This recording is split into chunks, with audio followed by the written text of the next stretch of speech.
He hit my hands. Nobody has ever hit my hands. I've never heard of this one. Look at those hands. Are they small hands? And he referred to my hands. If they're small, something else must be small. I guarantee you there's no problem. I guarantee it. A little flashback for you. Great moment in American democracy. Donald Trump implying that his penis is big, live on it. The only thing sadder than what you just saw is the fact that he's not even right, that he's lying. Also, it's sad that Marco Rubio is laughing along. They all failed to stop Donald Trump from becoming the nominee. You big jokes. But anyway, that introduced us to this ongoing, ever-evolving thing about the size of Donald Trump's package. Well, unfortunately for him, he decided to harass and legally intimidate Stormy Daniels for a number of years, which has led her to be very open about what he's actually like. And in the wake of what just happened legally, which is it being ruled that she has to pay Trump $300,000 over a failed defamation lawsuit, she is striking back. First by saying, I will go to jail before I pay a penny. She's saying, I'm not giving him the $300,000. She doesn't feel that she should have to. And she put out a statement which touched on a number of different things. You can see it right here. We're gonna dive into a couple of specific parts, including the beginning, which starts like this. In response to that ridiculous statement by Tiny, this was not a criminal case or ruling. This was also not about whether we had sex or not. This was simply about if he could tweet rude and false things about me.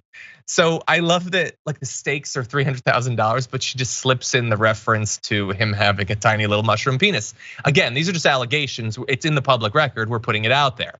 She's just reminding people of that. She goes on and says, and this is where it gets very serious. He cornered me as I was exiting a restroom and intimidated me into unprotected intercourse. However, it was not something I ever wanted to sue over. I never wanted to go forward with this defamation suit because I was afraid of the prejudice associated with my career as an adult film actress and director, and it turns out that I was correct.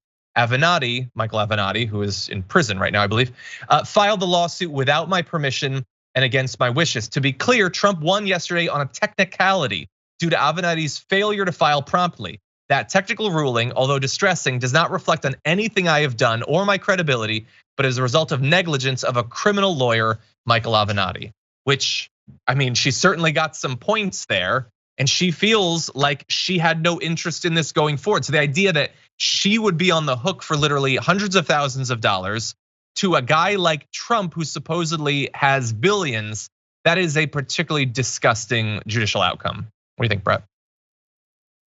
Michael Avenatti is in home confinement for home confinement. Apologies, not prison. 30 months. I think it was 30 months or something in prison, but he was there, and then they released him in home confinement, I think, because of COVID. Anyways, haven't we all been in home confinement for 30 months? I feel like he's getting off pretty easy. Anyway, continue. Yeah, but I love it. Anyways, I'm shocked that Trump, like, I won't believe it till I see it. So the only way I can understand whether he has a big wee-wee or not is for him to show it. Obviously, that's all I can. I mean, what else am I gonna go by? Right? I mean, out of it, if it's gonna be a he said, she has proven far more credible. Yep. I love that she, yes, there's a lot to sift through here, unfortunately. But yeah, she's saying that she's not gonna pay him until Avenatti, and she kind of is blaming Avenatti for being that person who coaxed her into it and mismanaged the whole thing. And now she's somehow responsible for it financially. That sucks. But I love how petty it is. It's fun. I love that if Trump's gonna get some ink, it's gonna be about this. Yeah, that's true. Now, look, I will say, obviously this is a ridiculous story overall. It is consequential though.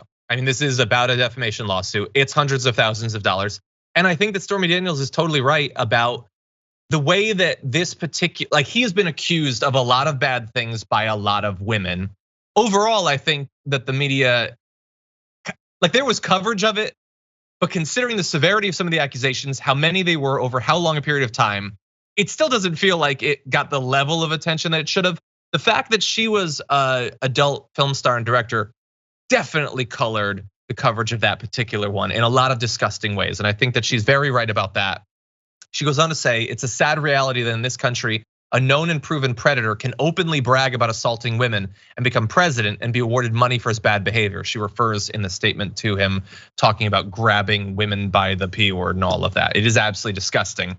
And even in victory, he proves totally disgusting, saying, as I've stated many times throughout the years, I never had an affair with Stormy Daniels, nor would I have ever wanted to. That's so like.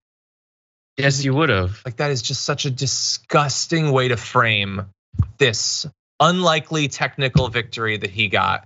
And he's done this so many times. When literally being accused by multiple women of sexual assault, his defense is they're too ugly for me to assault. It is so utterly disgusting. And the fact that so many people still look up to him just makes me sick to my stomach about the state of our country. But it's not, I get it, John, because he's gorgeous. He's just like such a looker. You know what I mean? Like the way that the sun and him are the same color. And they're both fiery balls of gas. Though I wish both of them were millions of miles away. I wish one or both would explode into a red giant. Honestly, yeah. I'm talking about the sun.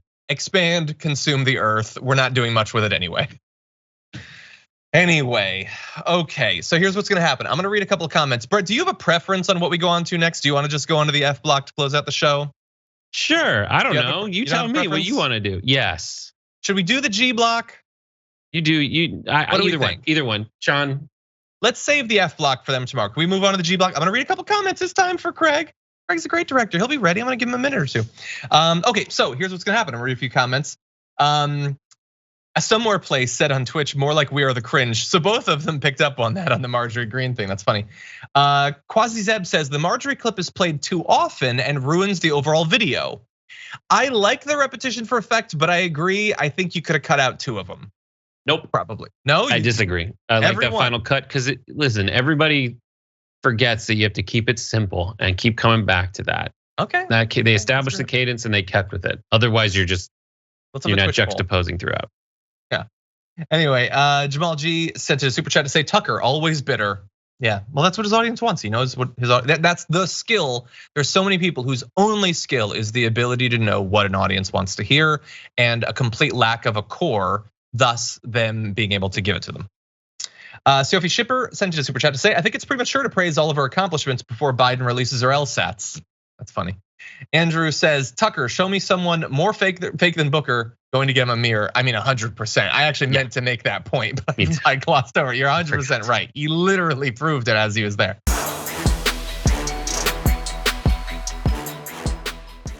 Check out the Damage Report podcast each day, wherever you get your podcasts, whether Pocket Casts or Stitcher or iTunes.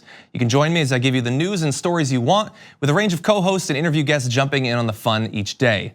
Again, that's the Damage Report, wherever you get your podcasts. And if you get them at iTunes, don't forget to rate and review. Sometimes I'll read them live on the show.